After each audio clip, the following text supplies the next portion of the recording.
Association, Arthur. Please welcome John Ortiz.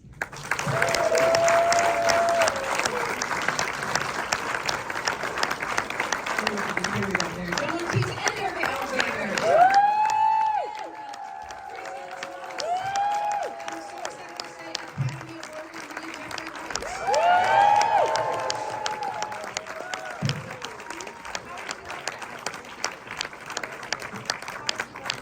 Sit here.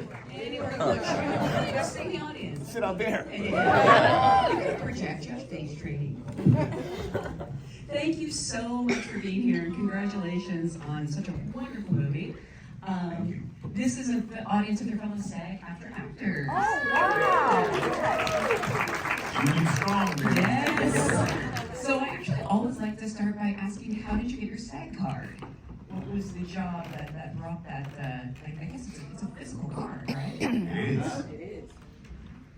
I got my SAG card, I believe, in a mini series called Separate but Equal, about the Brown versus Board of Education case. I believe that's what it was.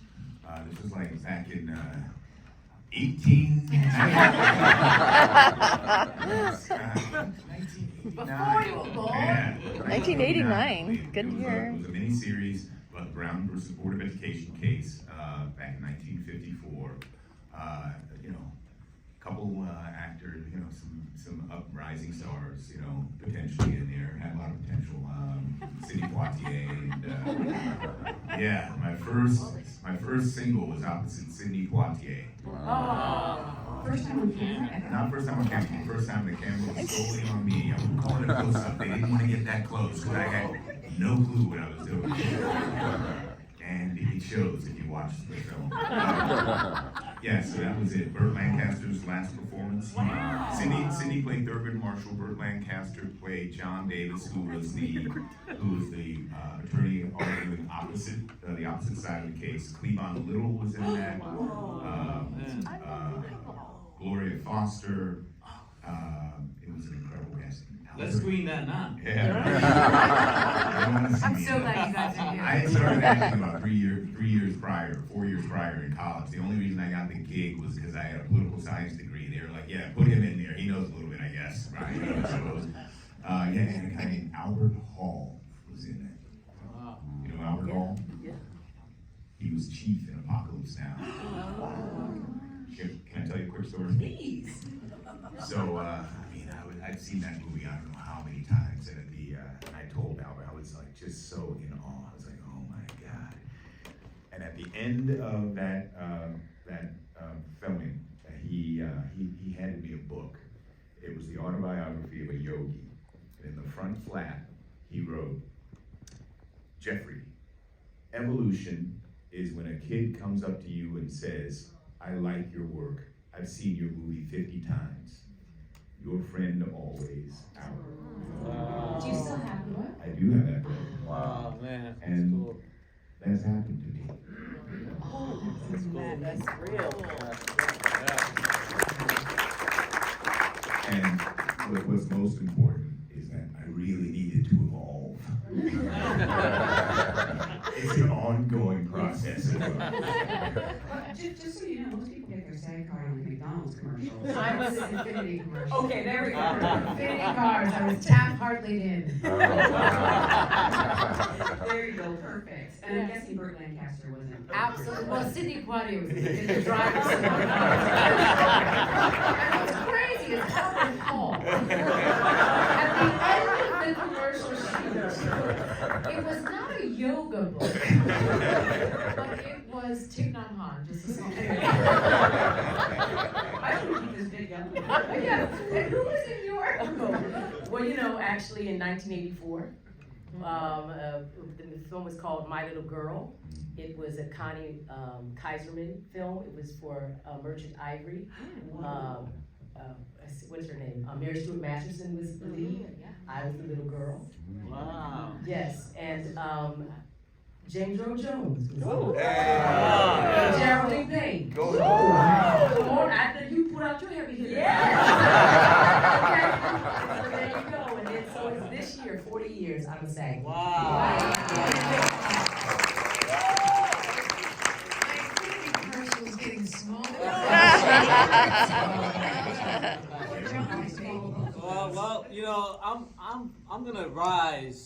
to the occasion.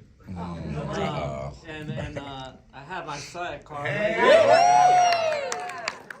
And it says, still New York. But in 1993, I was called in. Does anyone remember Bonnie Timmerman? Yeah. Legendary casting director. Legendary. Yeah, she called me in for a major movie. I had never been in a movie or a TV show. And it was just a cold audition. You know, I got the sides like that day. And I go in and I read it, and she's like, okay, wait outside for me. And I'm waiting outside in the hallway, and she comes out, and she looks at me, and she says, that was very good. I'm gonna bring you back to meet Brian De Palma. Oh, wow. And that's all she told me. But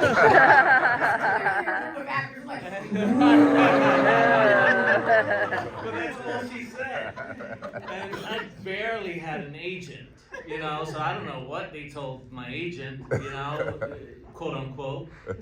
But I waited and waited and It was waited. for Ford commercials.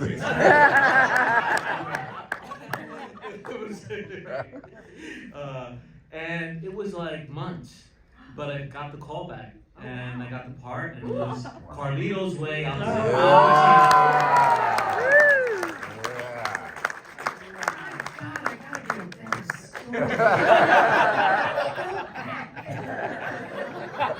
By the time you guys see me on a panel in 10 years, the story is totally different.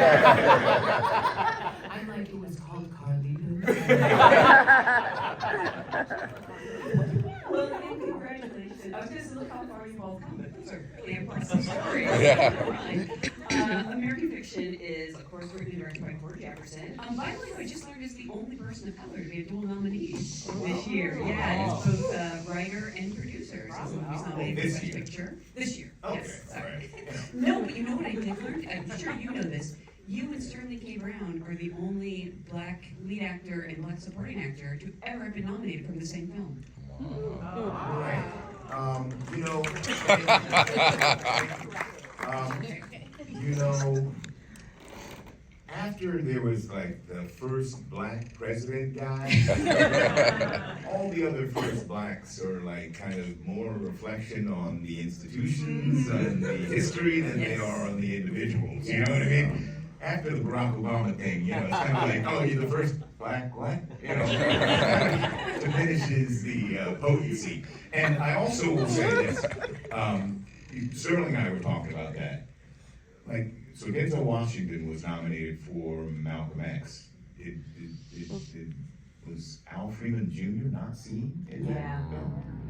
I mean, there have been instances, and Delroy Lindo in that film. The thing about this that is really wonderful is that it is acknowledgement by our peers of, you know, job well done. Yeah. It's been really touching, you know, this process of sharing film with people and having them express their appreciation for it. But I do understand as well that it's not solely about the quality of the work. It's because our film has had energetic support, time, and resources placed behind it by Orion, by MGM and Amazon to put us in a position. There's so much work out there that this year is beautiful, performances absolutely beautiful, not recognized. Doesn't mean it's not beautiful work. We just had a recipe this time around. You know, it takes a lot of different ingredients, and we had a recipe that allowed us to be seen in that way. And I'll say this as well. It's the first time I've ever in my career had this level of support for a project that was so central to it. Never heard of.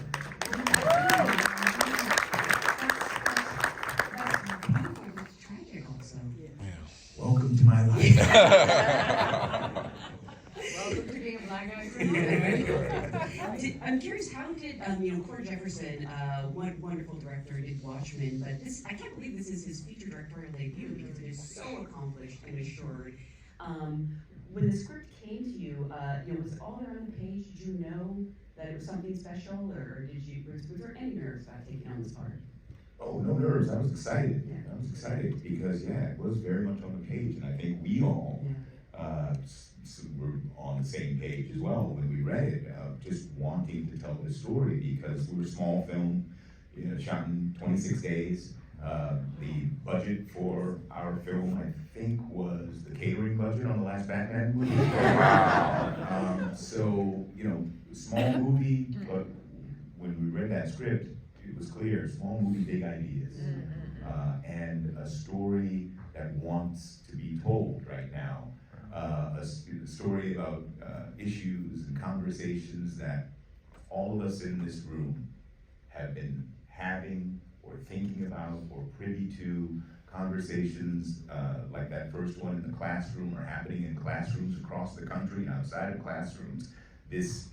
Many of these issues around race and identity and inclusion and all of that stuff at the heart of the political conversation right now in this country. From some folks who want that conversation to disappear and yet are still talking about it, want the history to disappear. Others are having the conversation because they want to do it better. Others are having it for any number of reasons, but these are conversations that we don't necessarily have well together.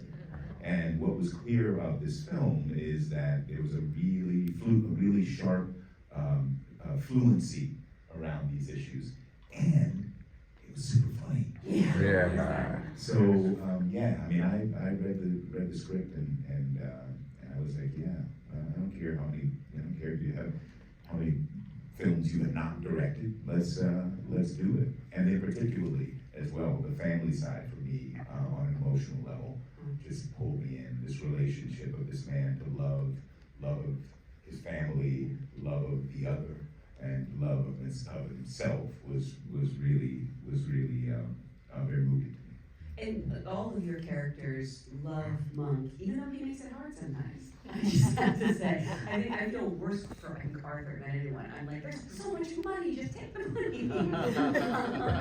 And you all have such wonderful chemistry with everyone. But I'm sort of curious, did that develop naturally? Was it you really feel like brother and sister for all the good and bad that entails? It developed immediately. Yeah. And Jeffrey and I have known each other, but never worked together. And not known each other well, but we know each other in passing. Yeah. And from the first moment, we were, it was sibling-ish. I didn't get to work with Sterling. I am the middle child of 3 girls, and then 2 boys came later. And the dynamics that were on the page were very there. But also working with Jeffrey lends itself to a leaning in and a beingness versus a sort of performance of.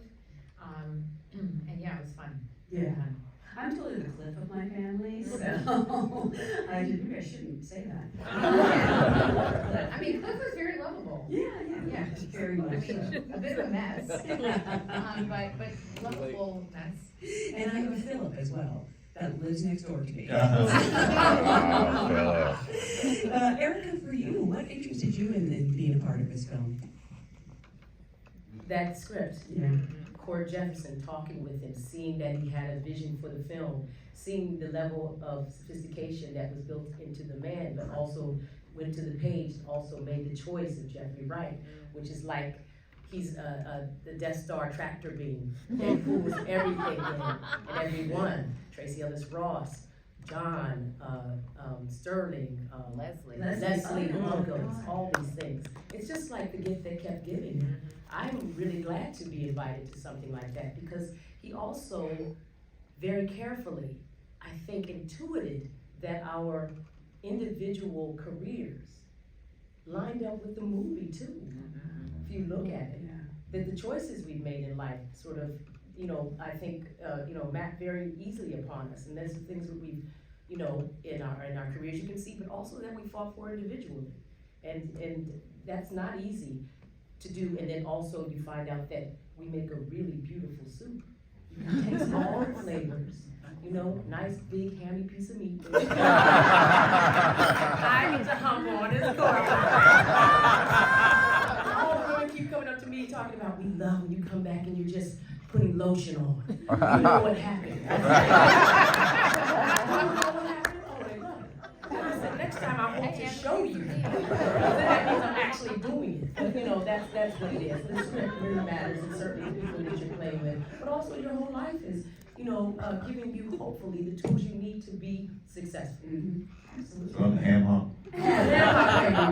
And you know he loves to grill meat in real life, so I thought you'd appreciate it. I'd like to know what I have in the I'll soup. take it. What am I in the soup, please? Oh, that's the spice. Oh, That's the spice, and it's the base, because you know.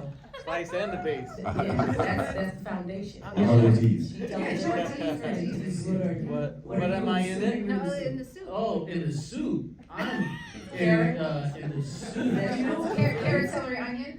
I said potatoes. Potatoes. Potatoes. Every soup Yeah, has potatoes. Yeah, because potatoes is papa. I'm a papa in your dream. Yeah. You can't live without that base in the plate, that carbohydrate. Potatoes is everything, right? Exactly what you guys wanted, yeah? No, but the thing, hearing you guys talk about what attracted you to the project, it's funny. I'm thinking me too. I feel that too, and it just hit me that it started with the script without a doubt, right? Like with a lot of things, it's like it starts with the written word, but even before that, there was and Jeffery really encountered this experience because he was the first actor, of course, to be cast in it. And a lot of it revolved around the character, but also the actor, right? And what I'm getting at is chords, passion, chords more than passion, his calling to need to make this movie, to tell this story before he wrote it, right? He read Percival Everett's book and was like, I want to write that. I want, and so there is something to that for me, I always want.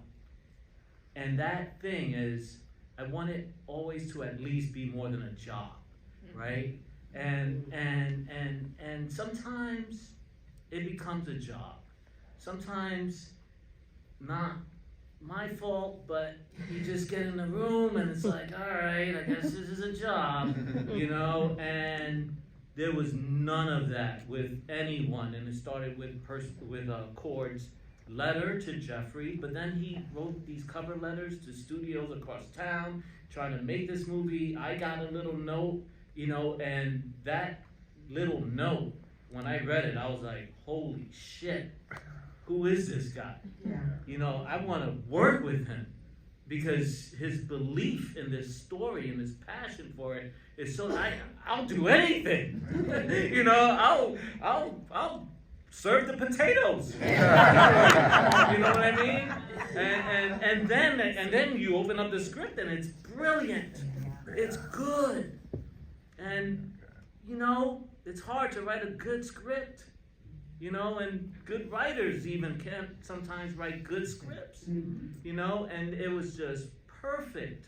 So at that stage, it was and then it's, of course, Jeffery. And I didn't have a lot of time. We all didn't have a lot of time. Like Jeffery said, it was 26 days. I show up, and the next day, which is one day before shooting, I'm in, the wardrobe fitting. So I'm doing catch up. Right, and part of the catch up is finding out who else you're working with, So it's Tracee's playing. I'm like, Tracee, really? And Erika Alexander, Sterling, and it's like, whoa. And then all these amazing actors from New York, like Myra, and Ray Anthony Thomas and Keith David, and I'm like, this is on. Yeah. We are on. A day even. Yeah, popping in. Yeah. I am curious, just because we do have so many actors here, and it sounds like Cord cast you all. You didn't have to audition. But would you mind, talking about the audition process? Have you sort of made your peace with it? Maybe it's been a while since you've had to do it, but if there's any advice you could give actors about surviving in that room. I've made my peace with it, and I was not a good auditioner. It took me a long time. Now, I had like these 2 giant 3-ring binders in New York of all the auditions that I didn't get. Like, just, it was like pages and pages and pages. And I had to really work to try and figure out how to bring the me that I am at home and the me that you guys know now that I am now into the room and auditioning. And auditioning is a different part of the job. Yep. It's not what happens when you get on set. It's not ping pong. It's not, for me personally, my style of acting is that it's all in response. It's the game, the dance that happens. I try not to lock in on too many choices. I like to build it and find it in the moment. And auditioning, you come in with choices. And so I will just share that my tool was, I gave myself the task of, could I go in the audition room and take one conscious breath, just one, to be able to be present enough to take a breath.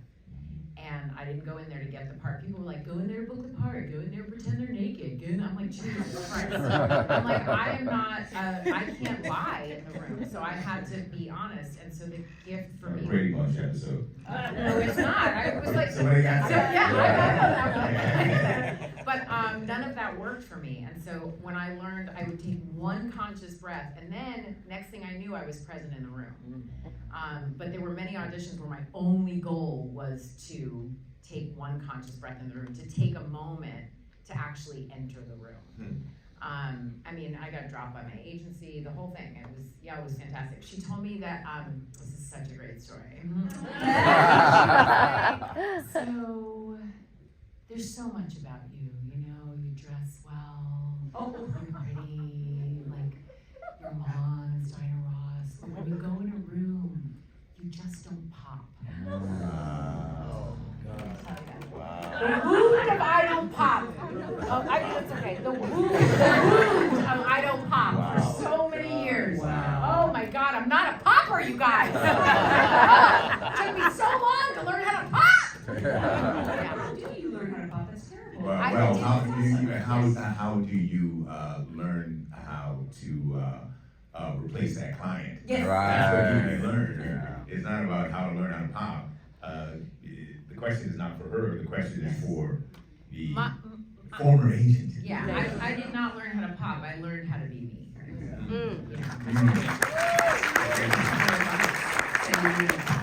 mean, it's not helpful. It doesn't do anything. Is there something like, are you afraid? I don't know, but that's not their job. And it was my job. And the truth is, I wasn't popping. I wasn't being me in the room, and I had to learn how to do that. I'm doing okay now. You said a couple of things there that relate to auditioning, but to acting generally, and to our film as well. It's been a while since I've auditioned, but let me not sound like I'm, hyper entitled. No, you're just Jeffery Wright. You can audition now. I still audition. My whole thing is, as of several, many years ago, was like, if you can't figure it out by now, I can't explain it to you, I mean, if you've seen it, what am I going to do? I don't know what I'm going to do, so you alone can't judge what I'm going to do, because I have no idea. But I don't want to sound, like kind of rarefied, because I started, it wasn't in Sidney Poitier's presence when I started. My first job, and I talk about this a lot to actors, younger actors, aspiring actors. My first job was children's theater in Washington, D.C. Going around, I played John Henry Hiawatha, a runaway slave with Harriet Tubman and Davy Crockett's grandfather, touring around D.C. area schools, telling American history through folk tales. That was how I began. It begins at the beginning. One piece of work leads to another, and you go. That's the beginning of my career. That was the first step to get me here. So it's about just taking those first steps, doing the work, finding a play, and one thing leads to another. everyone, I think now I have, social media, all this, we have, this kind of distorted view of what is success, Success is being in the moment as an actor, finding a piece of work. Go watch The Dresser, that with Albert Finney, a bit of work, and that's the first step, that's what it is. But, sorry, back to what you were saying, Tracee, about being your authentic self. That's what this movie is about. Yeah. And it's not just from the perspective of a black man who's a novelist and a teacher, but I think we all yearn to be seen for ourselves. There's a universality in that as well that applies to life and also to performing. That's the greatest challenge for any artist, is to mine down and discover their genuine voice. That takes time, it takes work. Kind of sand off things and remove things and realize, okay, this is my voice. And I mean that, literally and metaphorically. The other thing that you said regards breath. Lord, thank you. What I have I've learned over time is that the central aspect of what we do on stage, yes, but particularly as well on film, is to breathe. Cameras up, everybody scrambling around. You've been on set for 17 hours. Everybody wants to go home. Gotta get the shot. The sun, whatever. The sun's gone. We have fake sun. Get the damn shot. And you step into the frame. And I have come over and over now to appreciate exactly what you said, Tracee. The first thing that I do, breathe. Quiet myself. Enter the space. Enter the space, let the space enter you, and proceed. So, I hear you. Come on, that's real.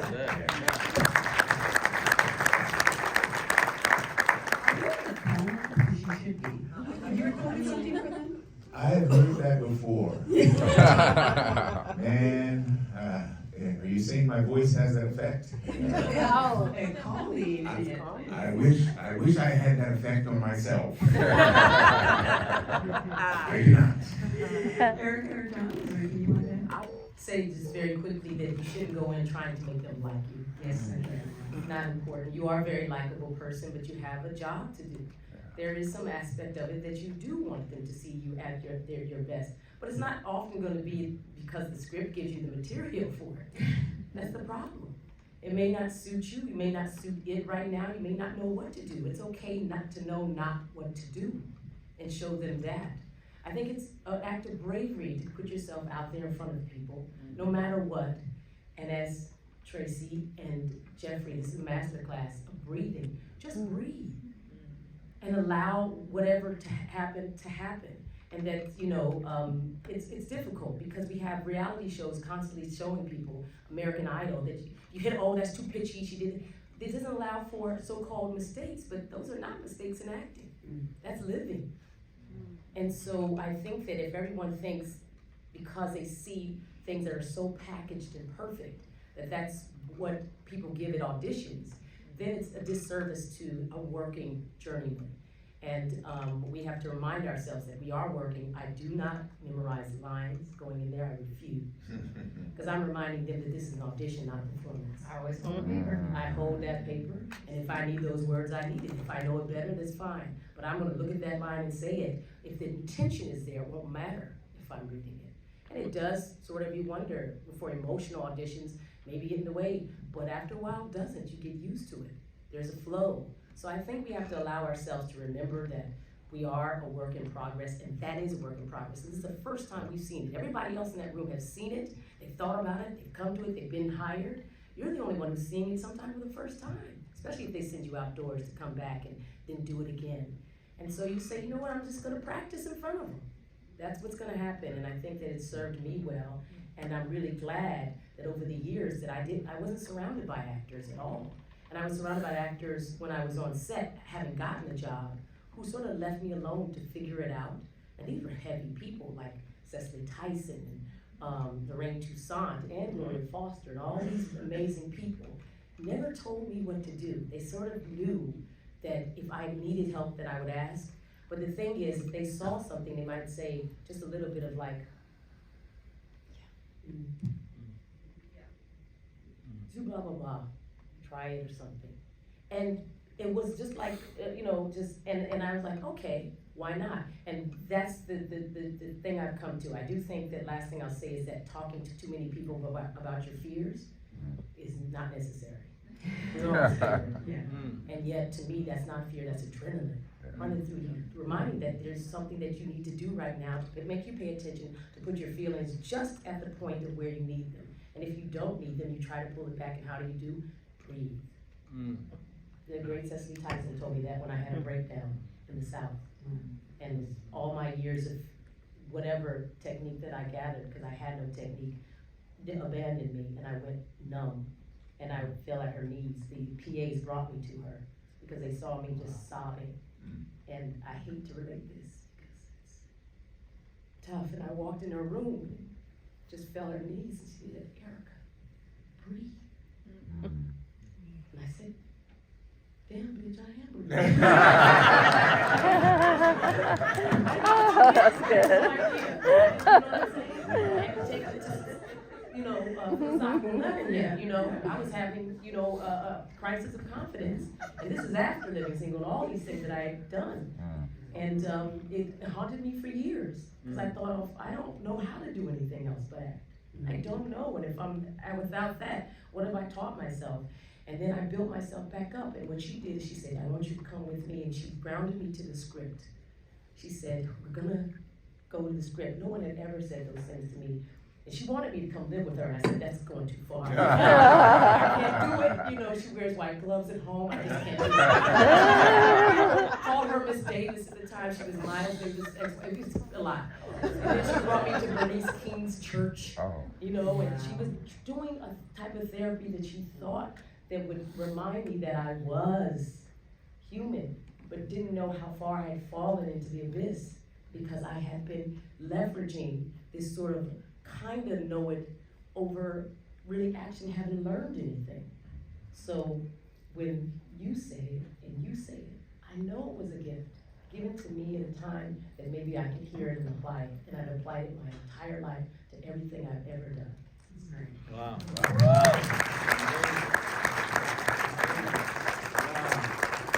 I love this cast. I love actors. I could listen to us talk about this stuff like all day. It's amazing. And this whole cast too. We haven't even mentioned Issa Rae. No, I know. Yeah. I mean, and if Sterling was here, he'd still be talking.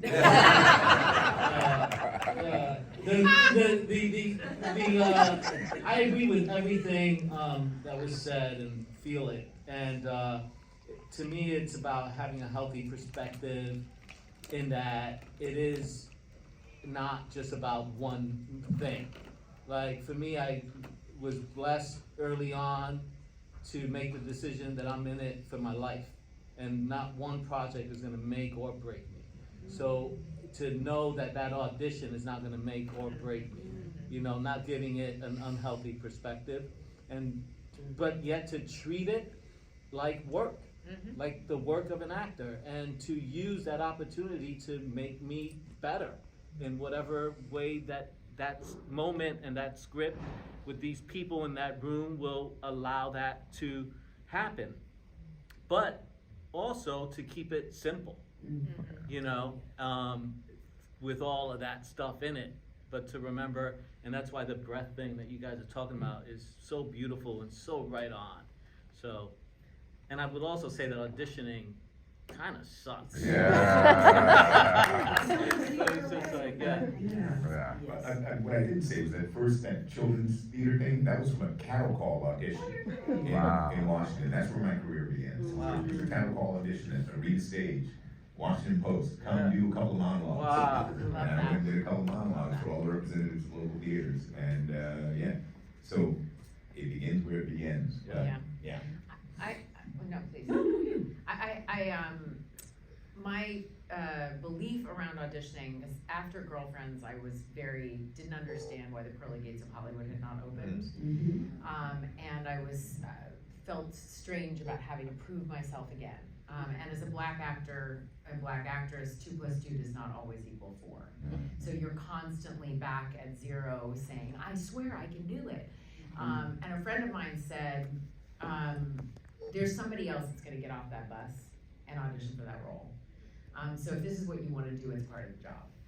And it was a realization for me that was really helpful. And my philosophy is, if I feel like I have something to offer to a role, I will either make a new fan or get the part. I'm gonna go in there and do what I do, and do the version of the work that is auditioning, which is different from being on set or being on stage, and lend myself to being a working actor. Before we go, and I want to remind people, this movie is still in theaters, like, please spread the word. Something I just really want to know, because this movie has so many things. There are heartbreaking moments, it is so touching, and it is hilarious. So, would you just laugh and ruin takes? Because I would be a mess, especially when you're playing Stag.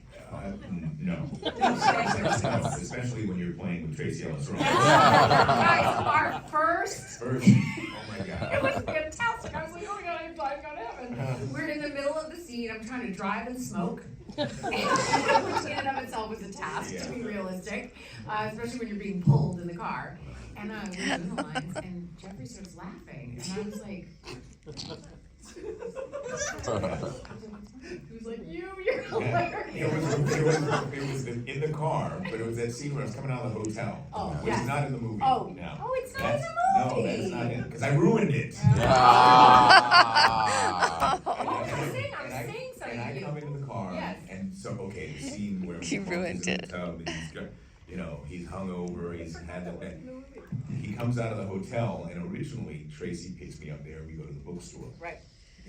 Editors, they have their ideas. So I come out of the hotel room, and I'm like wobbling, and then I get open the door to get in the car, and Tracee goes, "My God!" It was just, but the reaction, and I just lost it. It was just so funny because she's so. Oh my God! Because she's so unpredictable, and so dynamic, but at the same time so grounded. It was the absolute moment of the thing. But it's so funny, and I just went, wow. I think I lost it a couple of times, but. That is a real badge of honor. Yeah. But on all your stage acting, have you ever lost it on stage and not be able to get back? And not be able to get back? I mean, you find your way back. I've done a lot of stuff on stage that was probably not. I was not on stage when I was supposed to be on stage on several occasions. Yeah, there was one kind of, for whatever reason, just well-told story of the day, the afternoon matinee of Angels in America, when Ellis was to make his first entrance, and I was having a nap.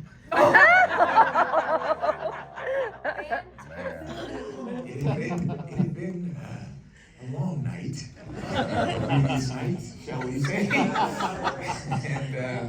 And I came on as one character, like 5 minutes into the show, 7 hours of theater, right? 5 minutes into the show, I come on, and then I had about an hour, maybe 45 minutes before my next entrance, and so I would sometimes take a nap and set my alarm clock, and the alarm clock went off, and I hit snooze. Oh! That's great. That's great. My godmother was in the audience.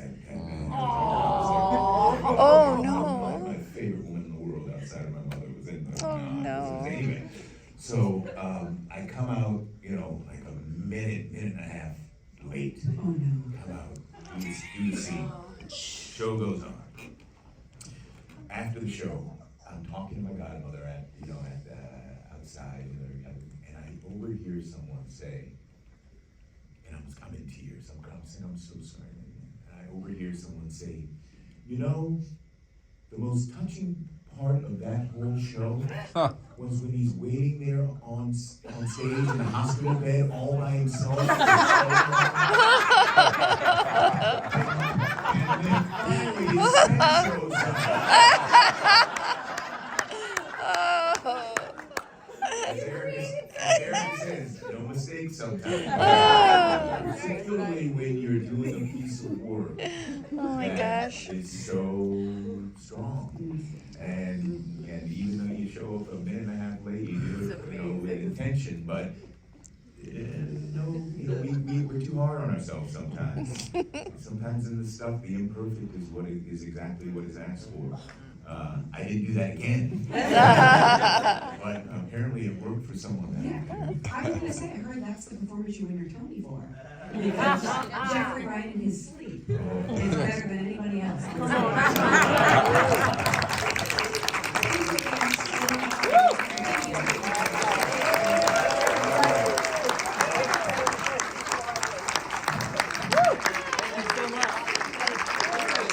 Miss Rose, can I do a quick picture with you, please? Very quick, very quick. I'm sorry. Thank you so much. Thank you. Thank you. Thank you.